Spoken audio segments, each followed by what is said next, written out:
ഇന്ന് തന്നെ ഡൗൺലോഡ് ചെയ്യൂ. കാണൂ നിങ്ങളുടെ ഫേവറേറ്റ് ഷോസ്. എന്ത് പണിയാ നൂറെ നീ കാണിച്ചേ? ഞങ്ങൾ എത്ര നേരമായിട്ട് ഇവിടെ വെയിറ്റ് ചെയ്ത് നിൽക്കുക. ഇറങ്ങാൻ നേരത്ത് അവര് കയറി വന്നു. എന്നെ കൊണ്ടൊന്ന് മുറി പൂട്ടിയിട്ടിരിക്കായിരുന്നു. മാമിയുടെ കാരുണ്യം കൊണ്ടാ പുറത്തു വന്നേ. ഓക്കെ ഓക്കെ, ഇനി സംസാരിച്ചിരിക്കണ്ട, വേഗം വണ്ടി കയറ്. വേഗം കയറ്.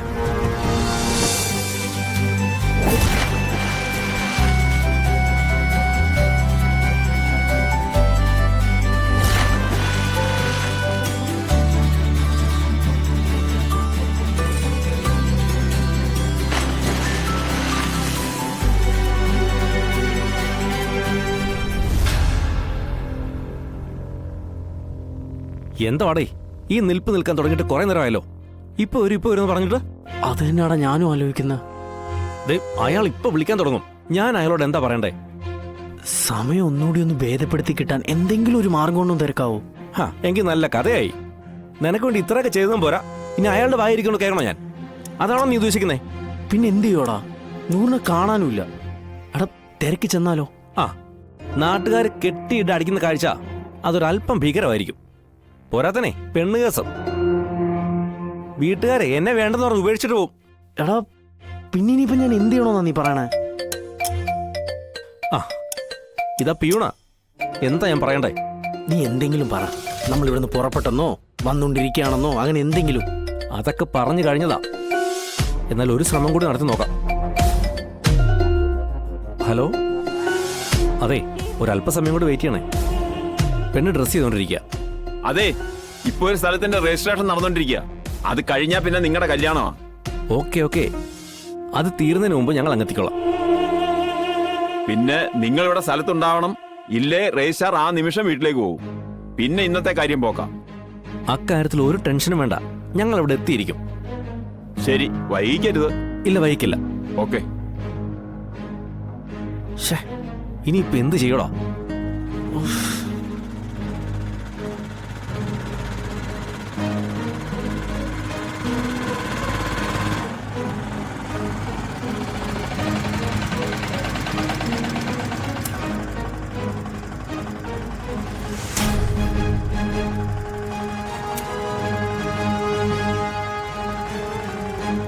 എന്ത് പണിയാ നൂറെ നീ കാണിച്ചേ? ഞങ്ങൾ എത്ര നേരമായിട്ട് ഇവിടെ വെയിറ്റ് ചെയ്ത് നിൽക്കുക. ഇറങ്ങാൻ നേരത്ത് അവര് കയറി വന്നു. എന്നെ കൊണ്ടൊന്ന് മുറി പൂട്ടിയിട്ടിരിക്കായിരുന്നു. മാമിയുടെ കാരുണ്യം കൊണ്ടാ പുറത്തു വന്നേ. ഓക്കെ ഓക്കെ, ഇനി സംസാരിച്ചിരിക്കണ്ട, വേഗം വണ്ടി കയറ്. വേഗം കയറ്.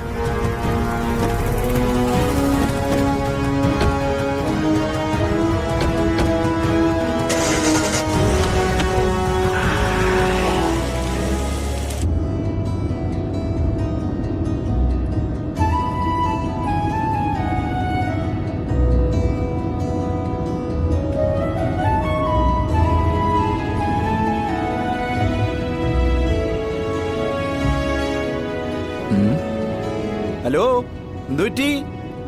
കാന്താരികളുടെ ശബ്ദമൊന്നും കേൾക്കുന്നില്ലല്ലോ. എന്തുപറ്റി? വിശക്കുന്നുണ്ടോ? നല്ല ദോശ ഇട്ട വല്ല വഴിയുണ്ടോ അച്ഛാ? ശാരദാമ്മയുടെ വീട്ടിലുണ്ടാക്കുന്ന പോലെ ഇരിക്കണം. അയ്യോ, അവിടെ ഉണ്ടാക്കുന്ന ദോശ കഴിക്കണമെങ്കിലേ ട്രിപ്പ് മതിയേക്ക് തിരിച്ചു പോണ്ടി വരും. അയ്യോ, അത് വേണ്ട. ദോശ കഴിച്ചില്ലെങ്കിലും കുഴപ്പമില്ല. ട്രിപ്പ് മുടക്കുന്ന കാര്യം പറയേ വേണ്ട. അത് ശരി. കൃഷ്ണേട്ടാ, നമുക്ക് പോകുന്ന വഴിക്ക് കട വല്ലതും ഉണ്ടാവോ? സാധ്യത കുറവാണ്. പിന്നെ ഉണ്ടെങ്കിൽ തന്നെ നല്ല രീതിയിലുള്ള ഫുഡൊന്നും ആയിരിക്കില്ലെന്നേ. എന്നാ പിന്നെ ദോശ വേണ്ട, ചായയെങ്കിലും കിട്ടുമോ? ബാഗിനകത്ത് പഴവും ബ്രെഡും വെള്ളവും ഒക്കെ ഇരിപ്പുണ്ട്, അത് മതിയോ? അതൊക്കെ നമുക്ക് അവിടെ ചെന്നിട്ട് കഴിക്കാനുള്ളതല്ലേ അമ്മേ. അതൊക്കെ ഇപ്പോഴേ എടുത്താ അവിടെ ചെന്നിട്ട് എന്ത് ചെയ്യും?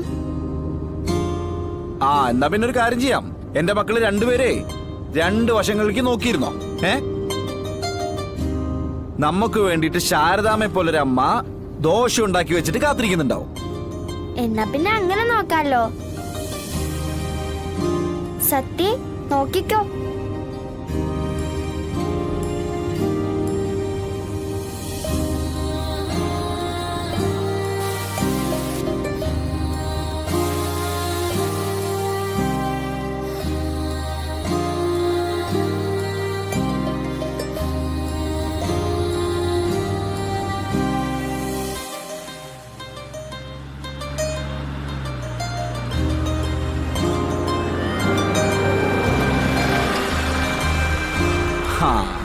ഞാൻ പറഞ്ഞില്ലേ ഇവിടെ ഇങ്ങനെ ഒരു കട ഉണ്ടാവുന്ന. ഇതാണോ വിഷ്ണു അച്ഛൻ പറഞ്ഞ ഇവിടത്തെ ശാരദാമ്മ? ഓ ആണല്ലോ.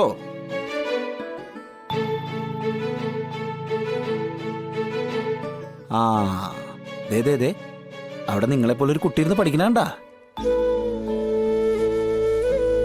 വാ വാ വാ ഇറങ്ങ.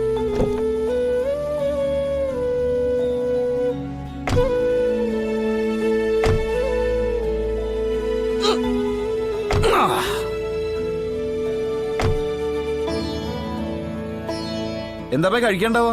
ദോശയുണ്ട്, പിന്നെ ഉപ്പുമാവും. ഹാ ഞാൻ പറഞ്ഞില്ലേ മക്കളെ ദോശ ഉണ്ടാവുന്ന്. അതെ കുട്ടികൾക്ക് രണ്ടുപേർക്കും ദോശ, പിന്നെ ഞങ്ങൾക്ക് രണ്ടുപേർക്കും ചായ. ഓ ശരി.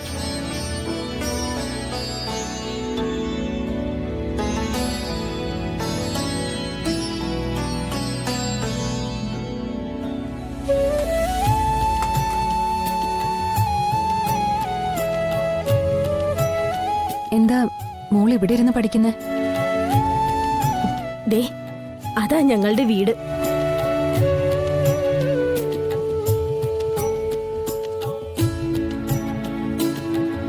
എല്ലാം പോയിരിക്കുക മോളെ.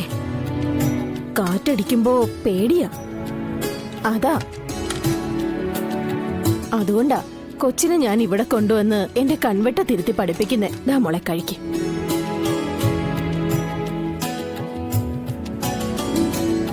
ഞാനുള്ളപ്പോഴേ വീട്ടിലിരുത്തു. എന്തെങ്കിലും അപകടം ഉണ്ടായാ ഇതിനെ വലിച്ചോണ്ട് പുറത്തേക്ക് ഓടെയെങ്കിലും ചെയ്യാലോ. പുതിയ വീടൊക്കെ പണിയാനുള്ള അപേക്ഷയൊക്കെ കൊടുത്തതാ. ഒരു രക്ഷയില്ല. ചെല്ലുന്ന സ്ഥലത്തൊക്കെ ചോദിക്കുന്നതേ അവർക്ക് എന്ത് കിട്ടൂന്നാ. ഇവിടുന്ന് കിട്ടുന്നത് കൊണ്ട് വേണം അകത്ത് കിടക്കുന്ന ഒരാൾക്ക് മരുന്ന് വാങ്ങാനും ഈ കൊച്ചിന്റെ പഠിത്തം നടത്താനും.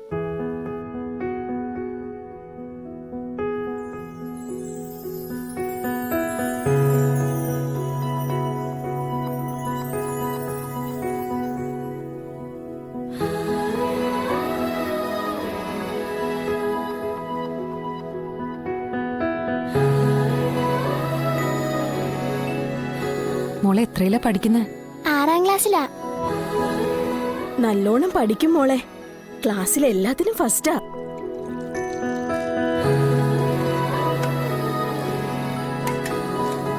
എന്റെ മോളുടെ മോളാ. 3-4 വർഷം മുമ്പ് ക്യാൻസർ വന്ന് മോള് മരിക്കുമ്പോ അല്ലലില്ലാതെ നോക്കിക്കോണോന്നും പറഞ്ഞ് ഏൽപ്പിച്ചതാ.